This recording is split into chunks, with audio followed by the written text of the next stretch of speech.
K1. Malayo sa akin. Ayun. Ako malapit lang yun. Pero, Bonbon kita-kita tayo. Tignan mo na.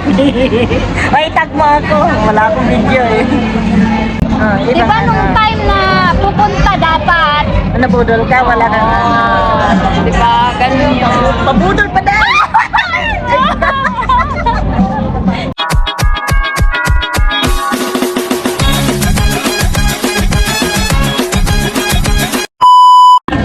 Hi everyone! Welcome back again to my channel! This is the Wine Vlog. So for this video ay sasagutin natin ang isang tanong na ating mga subscriber pala kasi iba-iba yung tanong nila about dito. So may isang nang nag-comment, madami-dami na din. Ang sabi, kailangan ba talaga or required ba talaga na putulan ang buhok pag nag-apply papunta dito sa Hong.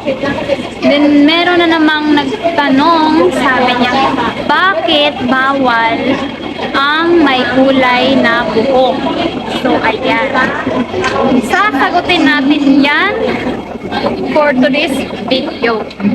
So nakarinig na ba kayo dahil na mga kababayan natin na nandito na sa Hong Kong na hindi sila nakakapag-aura pag sa loob ng bahay ni amo? Or kumbaga saka sila nagpapalit ng costume or nag-aura, yung nagpapaganda sa labas na ng bahay ni amo. Bakit? Ayan. So, napanood ko din yung kwento ni Day Joanna na ang amo daw niya one time naglalakad sila sa daan. Then, may nakitang isang grupo ng mga Pinay na alam mo yung mga sosyal, mga branded yung suot. Yung ganun ba? Then, napatanong yung amo niya sa kanya. Pinay? Narinig naman ni Day Joanna na Pinay yung mga salita o Tagalog or language natin. Sabi niya, oo. Sabi niya, ayaw ko ng ganyang helper. Sabi ganyan. Kasi, alam mo yon kung ang amo mo ay simple lang. Ayan. Sabi nga din ni Day Joanna po. Ang amo niya kasi, very simple lang talaga. Hindi marunong mangarte, hindi mamahalin yung mga gamit. So, ano sila? Swak silang dalawa kasi si Day Joanna po ay napakasimple lang din na tao na manamit. Very simple lang talaga. So, ang sabi daw, ang comment ng amo niya, ayaw ko ng ganyang helper. So, gets mo na yun, di ba? Kasi baka magmukha silang katulong kaysa sa helper nila. So, yung mga, yung bakit na itatanong nyo yan? Kasi sa agency, sasabihan na kayo ng kailangan putulan yung buhok or magkulay ng itim na buhok. Yan, kung may kulay, kung rebonded, di ba? Kasi, based na rin yan sa experience ng mga agency employee na kung ano ang mga hinahanap ng quality or appearance ng helper na mostly naka-hired ng mga employer. O, diba? Pero alam nyo, hindi naman lahat ganun na amo. Tulad niyan, may tattoo. Diba? Marami din, mostly pag mag-book-in ka, mag-apply, pupunta ka ng agency, ang unang tatanong sa'yo, wala ka bang visible na tattoo? O kahit hindi visible, invisible, mga ganun. Kasi, mostly nga, ang gusto kasi nila, ano talaga, kumbaga, diba, binibenta tayo kung binibenta. Kumbaga, inaalok tayo diba? So, mostly, ang agency na yung nag-oobliga talaga sa inyo para syempre sa atin yun, para makuha agad tayo or ma-hire tayo agad. So, ganun. Kaya, bakit bawal? Hindi naman siya bawal. Kumbaga, nilagay na lang yan ng roles ng agency. Kung ganun, para ma-hire kayo agad. So, pag mag-direct hire naman kayo, may chance, tulad nung dalawa kong subscriber na din, isa na meet ko na, nasama ko, ay dalawa na i-vlog ko na din dito.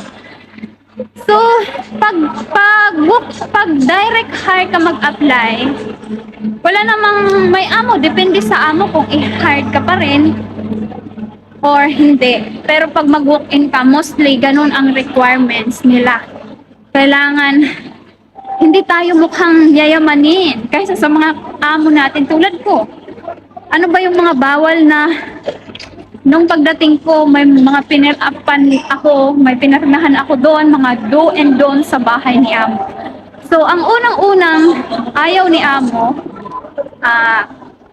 ayaw nga ni amo ng ano, mayroon na din ako yung vlog, so doon, kompleto talaga yun kasi binasa ko yung mga ayaw niya doon, so paulit-ulit nga, niremind. Ilang pages yun. So, ang natandaan ko doon, ayaw ni amo ng naka-leggings. Ayaw ni amo ng naka-fit. Ayaw ni amo ng kita yung cleavage pag yuyuko ka. Makikita one time nga. Nito lang.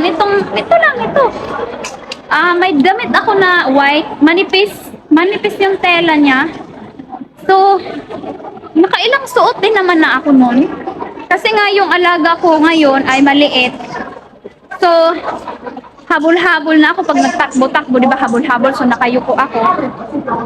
Sinabihan niya ako bigla na, pwede mo papalitan yung damit mo kasi action na lang, action. Gets ko na yon. So, ang ginawa ko, tinapon ko na agad yung damit na yun. Dineretso ko na siya tapon. Luma na din naman yun. Luma na yun. So, let go na. Ganyan. Then, leggings dye, yan. Binilhan ako ng mga amo ko kasi ang dala ko that time, nung pagpunta ko dito ay 2 leggings at tatlong, medyo maluwag-luwag din pero manipis din yun. Binilhan ako nila ng 3 panglalaki, yung parang pang basketball style na suot na panglalaki. Binilhan nila ako noon.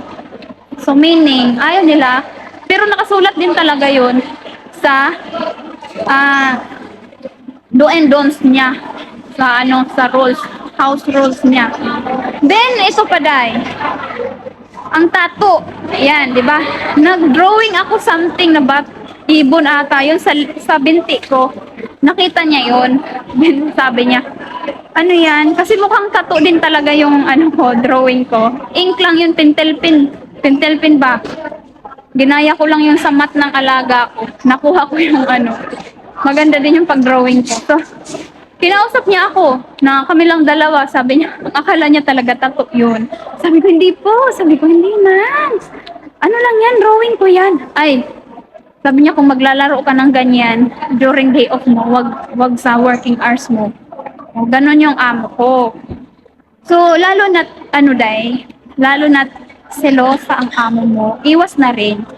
So, kaya, ang agency, nire-required kayo agad. Pag maganda kayo, huwag na kayo magtaka. O, kailangan putulan yung buhok. Ayan. Itiman ang kung naka-color kayo kasi magmukha pa kayong mayaman. Magmukha pa kayong amo, baka mapagkamalan pa kayong amo. Pero hindi naman lahat ganun. No, meron mga akong nakikita dito, uy, dahil mura, ikaw mukha kang madam. Ginaganon ko sila. Mukhang madam. Kasi yung ibang amo naman, hindi naman lahat. Pero kaya nga sabi ko sa inyo, ang agency na yung nagde-desisyon niyan kasi para mabenta kayo agad. So, kaya bakit? Kailangan ba required ba talaga na putulan yung buhok? Kailangan ba talagang walang kulay or black? Yung bakit bawal yung black na bawal may kulay ang buhok. Yan ang dahilan. So, ngayon, alam nyo na, lalo na sa mga first-timer, magtataka kayo. Kasi, baka mukha pa kayong madam sa amo nyo. Pero sa akin naman, tingnan nyo yung attire ko. Ito lang yung yung suot ko Pang winter pa nga tong suot ko. Sabi ni ate, pang winter. Summer na ngayon, pang winter ka pa din. Ilamigin ako At ito lang din talaga available na damit na feeling ko maganda ako dito. So, ayan lamang for today's video, day. Kung nagustuhan mo ang video na to, don't forget, like and subscribe my channel. Thank you, Ate Kunyang 22 TV. Nagkita din tayo. Thanks for watching. Bye-bye.